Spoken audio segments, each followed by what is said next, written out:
Sabemos que muitos filmes e séries são apenas propagandas. Mas não estou falando de propagandas para vender um boneco ou camisa licenciada. Muito menos aquelas propagandas inseridas do qual um personagem usa ou bebe um produto específico.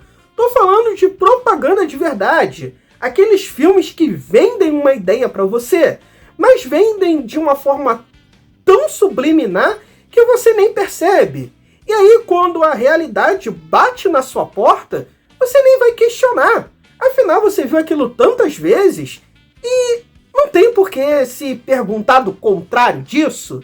Se tá no filme, então é verdade.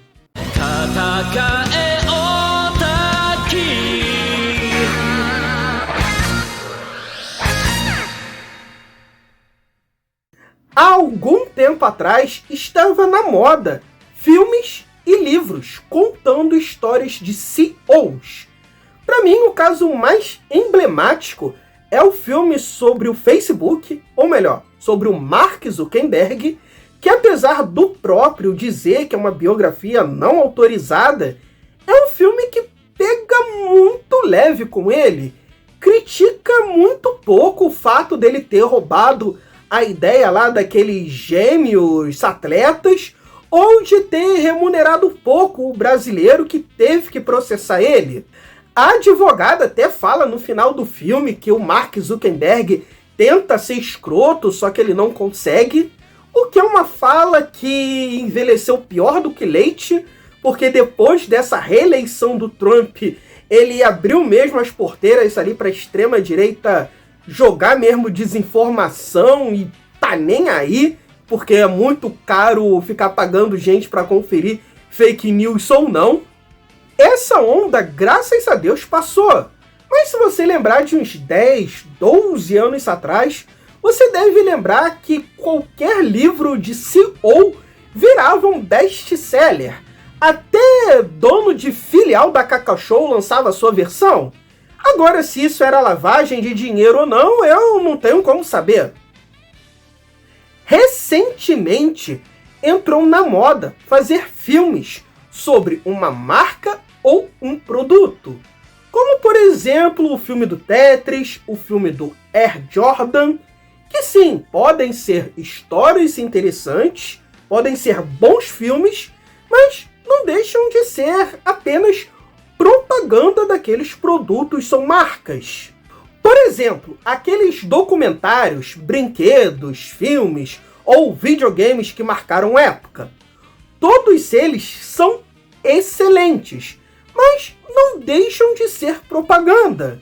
Vai dizer que depois que você assistiu você não ficou com vontade de sair correndo e comprar um Tartaruga Ninja, um He-Man, um Power Ranger ou uma Barbie que você teve durante a infância. E por pura coincidência, estavam vendendo esses mesmos brinquedos retrô lá na ReHap ou nas lojas americanas. E aí você foi lá e comprou o seu. Eu tô falando porque eu fiz isso. Ou então, depois de ver aquele documentário, bateu aquela vontade de você rever aquele filme clássico dos anos 80 e que você vivia vendo na sessão da tarde. E que por pura coincidência do destino, esse mesmo filme estava disponível no streaming que você viu o documentário. Cara, é uma coincidência assim, sem limite. E tipo, eu não vou ser hipócrita. Apesar de tudo, eu gosto desses filmes que contam a trajetória de uma marca ou de um produto. Depois de eu ver o documentário lá sobre a criação das Tartarugas Ninjas, eu fiquei tão empolgado que eu criei uma aula inteira para dar no meu curso de gestão administrativa e financeira. E eu já sabia daquela história de cós salteado, só que eu fiquei empolgado. Ou vai dizer que você também acabou não se empolgando e não gostando de um filme da Lego ou então de um filme da Barbie, mesmo que talvez você nunca tenha brincado com uma Barbie? Todos os filmes precisam de dinheiro de produção, e a maior parte desse dinheiro vem através de propagandas, só que de propagandas veladas. você vê ali um personagem indo no McDonald's, ele tomando uma Pepsi, ele bebendo uma Heineken. Por exemplo, Velozes e Furiosos só tem tanto isso até hoje porque o filme é uma grande vitrine de carros luxuosos, para você ter aquele desejo de consumir um carro tão veloz e poderoso quanto o do pessoal do filme. Isso nem é coisa nova, tá? 007, Se Meu Fusca Falassem, faz isso desde 1900 e bolinha. Jogos como Need for Speed Porsche, Beetle Adventure Racing são apenas para reforçar a marca, assim como FIFA e PES. Afinal, seria muito mais fácil você simplesmente inventar times super criativos ou carros com design que não funcionariam na vida real e seriam mega atrativos para se vender também um Hot Wheels, do que pagar licença de um carro e um time de verdade. Filme do Mario, filme do Sonic, cara, tudo é propaganda para reforçar a marca. O Sonic estava meio morto. E quantas crianças você não conhece que se interessaram por Sonic depois do primeiro filme? Só no meu caso, só na primeira turma que eu dei aula, tinha cerca de 15 adolescentes que pegaram Sonic para jogar desde o primeiro do Mega Drive. E tinha lá um que tinha virado até mais Sonics do que eu. Isso só por conta do impacto do primeiro filme. E quando o filme do Street Fighter estreou aqui no Brasil, eu lembro que os meus sobrinhos, que são mais velhos do que eu, vieram aqui para casa para que eles pudessem ver durante a estreia o filme num cinema que tinha aqui próximo. Aquele mesmo que eu citei no meu vídeo sobre o filme do Abel. Na época, videogame ainda era visto como coisa de moleque encrenqueiro, moleque que não queria saber de nada da vida, e Street Fighter estava ganhando mais popularidade e já tinha furado a bolha. Então, os meus pais viram que os meus sobrinhos, que tinham uma condição de vida melhor e eram muito bem educados, toparam de boas ficar numa casa muito mais humilde para conseguir ver um filme sobre videogame. Então aquilo não deveria ser tão danoso assim para mim. Muito pelo contrário, me colocaria em dia com a conversa da molecada e me ajudaria a ter novas amizades. E eles não poderiam estar mais certos. Quem é que não tem aí uma amizade que tem mais de 30 anos e que nasceu justamente nos fliperamas? YouTubers mesmo vivem aqui fazendo propagandas de dois tipos. A primeira, a velada, como por exemplo, usando uma camisa da Insider sem dizer nada, só deixando ali a logo da marca falar por si só, ou então uma declarada, falando ali todas as vantagens da marca, dando cupom de desconto e etc. Já canais como Jovem Nerd, Vila do Chaves, eles usam uma camisa da loja que eles são dono para te instigar a comprar aquela camisa também. Se um dia eu tiver, por exemplo, uma loja de camisas, vocês podem ter certeza que essa câmera vai estar mais afastada para mostrar a camisa que eu estou usando. Cansado das bebidas que prometem energia, mas só te dão vontade de dormir? Apresentamos a novíssima Sonic Bally Kids. A única bebida aprovada por um ouriço azul que corre mais rápido que suas dívidas no fim do mês. Com um gole de Sonic Bally Kids, você ganha velocidade absurda, reflexos ninjas e a incrível capacidade de dar um spin dash para fugir daquela reunião de segunda-feira. Cada lata vem com 220 ml de puro sabor de anel dourado, notas de esmeraldas do caos, legalizadas em 3 países, e um adesivo do Knuckles com cara de quem vai te julgar se você não beber até o final. Chegue no futuro antes do presente você também. Sonic Bally Kids, mais rápido que a sua vontade de desistir da dieta. Essa não é uma propaganda real, mas bem que poderia ser. Patrocina aí, Bali! Alguns políticos se beneficiam disso, como por exemplo o Nicolas Ferreira, que pagou R$750 mil usando dinheiro público para que a Meta impulsionasse os seus vídeos. Poxa, se eu tivesse R$750 mil sobrando para impulsionar aqui o canal, com meus roteiros e minha pesquisa, eu já estava com o dobro de inscritos do Ei Nerd. O Rodrigo Manga, prefeito de Sorocaba, também faz a mesma coisa. Usa o dinheiro público para impulsionar suas redes sociais. E aí ele usa e abusa do marketing do absurdo, cenas tão doidas, tão engraçadas, que ou você acha engraçado ou você sente raiva e acaba compartilhando, que é justamente o que ele quer. Afinal, você nunca achou estranho você saber o nome do prefeito de Sorocaba, mas não saber o nome do prefeito da sua cidade vizinha? O MBL também fez essa tática do marketing do absurdo, criando paródias de animes como jingles para os seus candidatos. O cúmulo da vergonha alheia. Vote em Ki, 4436, vote no Ki. Ele em privilégio quer bater. Não usou o fogão, é assim que ele vai lutar.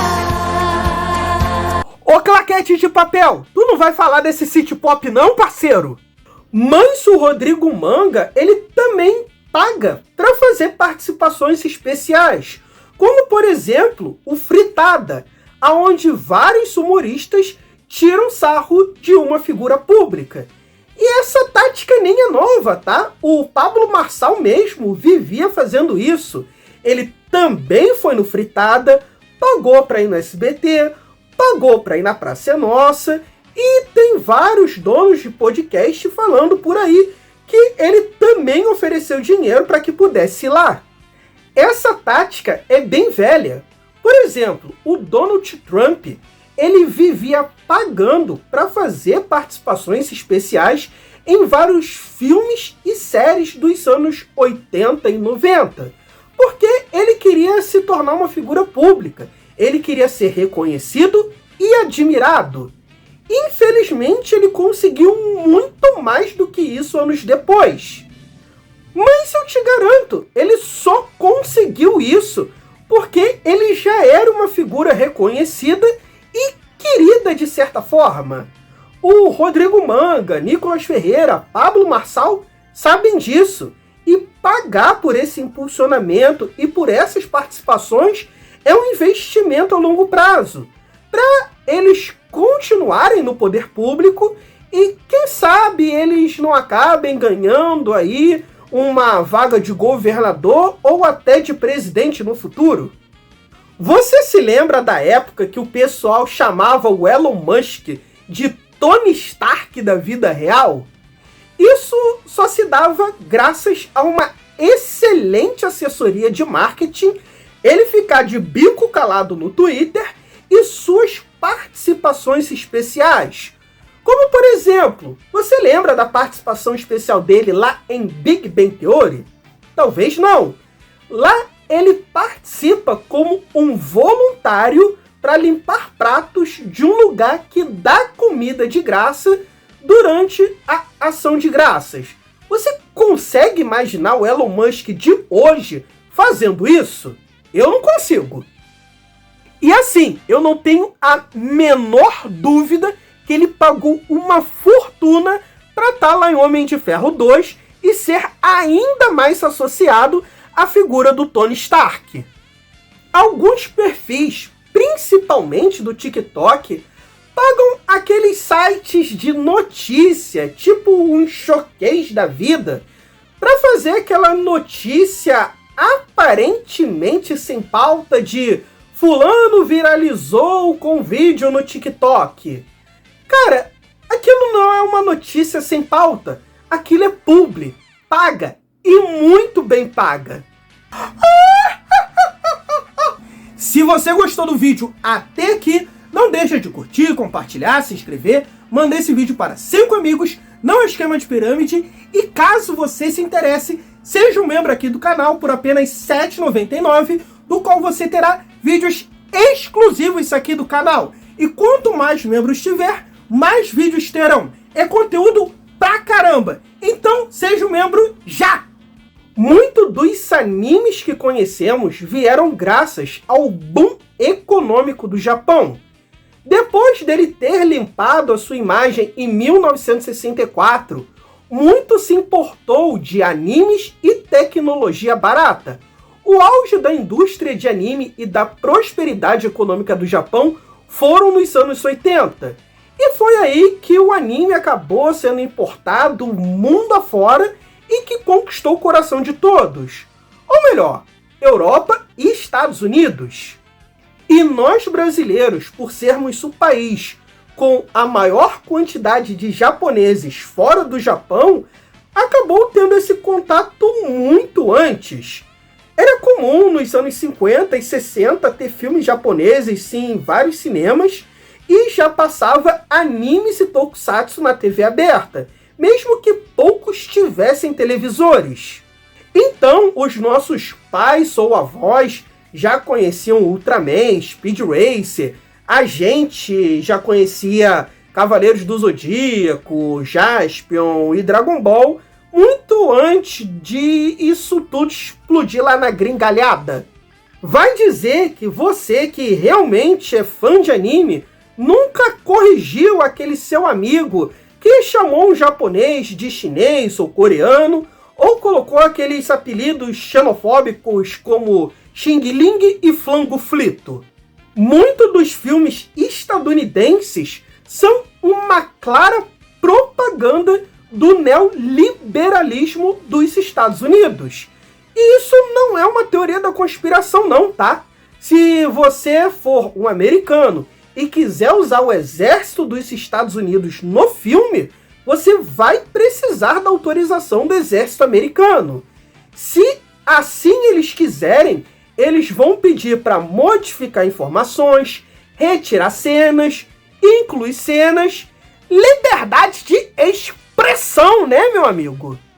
Um caso famoso é o primeiro filme dos Vingadores, que era para o exército americano agir como uma espécie de vingador extra ou exército de apoio dos heróis da Terra, só que eles encontraram ali tantas dificuldades que eles acabaram deixando essa ideia de lado. Era para ficar igualzinho a HQ Os Supremos, do qual inclusive eu já fiz um vídeo aqui no canal. O filme Top Gun, por exemplo, é uma grande propaganda de alistamento militar. E apesar de ser um alistamento para a aeronáutica americana, eu lembro de vários amigos do meu irmão querendo se tornarem pilotos de caça por conta desse filme. E os filmes hollywoodianos, eles são muito para reforçar essa ideia de superioridade dos Estados Unidos. São sempre eles que têm os melhores militares, os melhores cientistas, as melhores tecnologias. São sempre eles que vão salvar o mundo. Por conta dessa propaganda tão bem feita, a grande maioria das pessoas acredita que quem derrotou os nazistas foram os Estados Unidos, e não a União Soviética. Os Estados Unidos entrou na guerra muito depois e derrotou só o Japão, e ainda cometeu crime de guerra, soltando bombas atômicas num país que já estava rendido, que já tinha pedido arrego. Crime de guerra esse, bomba atômica essa, que eles adoram fazer filme de propaganda, glorificando como se fosse algo super bom e maravilhoso que aconteceu na história da humanidade. Oppenheimer é isso. Você acha, por exemplo, que se um árabe fizesse um filme glorificando o 11 de setembro e os heróis que jogaram um avião contra as Torres Gêmeas, os americanos não iam ficar boladaço? Não iam ficar boladaço se o filme viralizasse frase de impacto como Allah Akbar. Agora, se é no país dos outros, né, ó, dane-se. Mas, na verdade, estamos tão acostumados com esse tipo de ideia que a gente não precisa de incentivo do governo para colocar isso nas nossas histórias. A gente já faz isso naturalmente, a gente já nem questiona mais. É algo que está intrínseco na gente.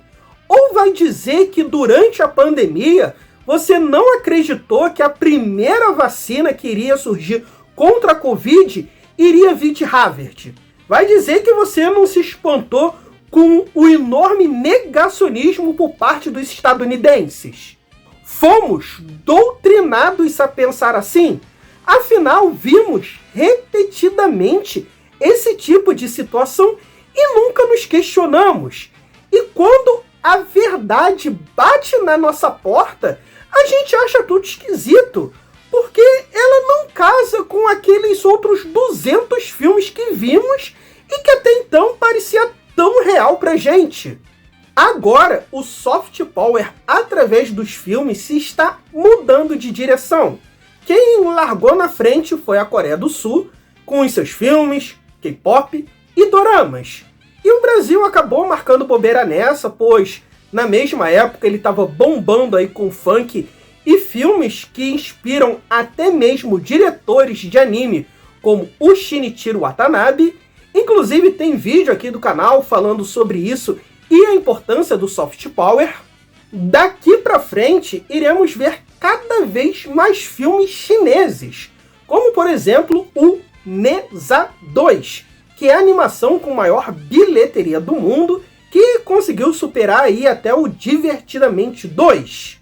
E alguns animes chineses que têm pintado aí junto das temporadas de anime lá do Japão e que têm ganho uma certa popularidade aos poucos, como o To Be Hero X, que eu inclusive vou fazer vídeo aqui no canal. Olha só o soft power chinês chegando até aqui nesse pequeno canal do YouTube. E até em Tokusatsu a China está apostando, como por exemplo contratou o Koichi Sakamoto, diretor famosíssimo que já trabalhou com Power Rangers, Super Sentai, Ultraman, Kamen Rider, para fazer um próprio tokusatsu chinês, que é o Extreme Vanguard Batar, que tecnicamente é lindíssimo, mas para mim ainda falta ali por trás uma crocância, falta ali um subtextozinho por trás da história, porque até então, até os 4 episódios que eu vi, são apenas bonecos se batendo lindamente, e isso por si só, pra mim, não sustenta série nenhuma, e é melhor assistir treino de Kung Fu.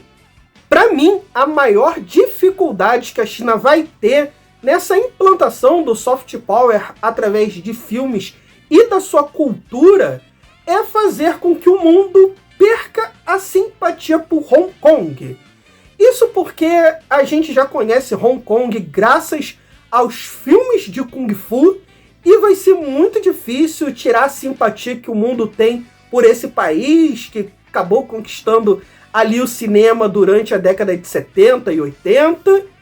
E esse é um assunto muito polêmico por lá e que está vindo cada vez mais à tona, porque aquele contrato ali de exclusão de Hong Kong está prestes a expirar e a maioria do mundo, na verdade, está do lado de Hong Kong. Mas eu quero saber de você.